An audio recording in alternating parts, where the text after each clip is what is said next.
এক গ্রাম্য লোক আল্লাহর নবীর কাছে এসে বলছে, হে মুহাম্মদ, সাদা সিধা মুসলমান, হাসরের ময়দানে নাকি বিচার হবে? কহ হবে তো। বিচার করবে কেডা? আল্লাহ। কেডা? আল্লাহ। আল্লাহ? হ্যাঁ। এই যে ডাকি যে সবসময় উনি, উনি বিচার করবে। এই বৃদ্ধ লোক কত, তাইলে আর অসুবিধা কি? গ্রাম্য লোকটা আল্লাহ রাসূল তো, তাইলে মোহাম্মদ সমস্যাটা কি? আর আমারও তো আরো কয়েকজনে ভয় লাগাইলো, বিরাট বিচার আচার হইব। আমি আরো চিন্তায় করলাম কেডা না কেডা বিচার নেয়। এখন শুনছি যেহেতু আল্লাহই বিচার করে, উনারে তো আমি চিনি, আমি তো 5 ওয়াক্তে উনারেই চিনি, আমি রুকুতে উনাকেই চিনি, সেজদা করতে উনাকেই চিনি, আল্লাহ বললে উনারেই তো চিনি, প্রতিদিন সেজদা করে উনাকেই তো চিনি। এত চিনি চারে সে আমারে চিনবে না কেন? সে হিসাব তো সহজেই নিবে।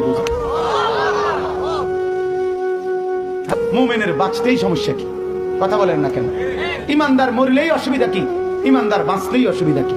ইমানদারের কোনো অসুবিধা নাই, সমস্যা সুদ করে।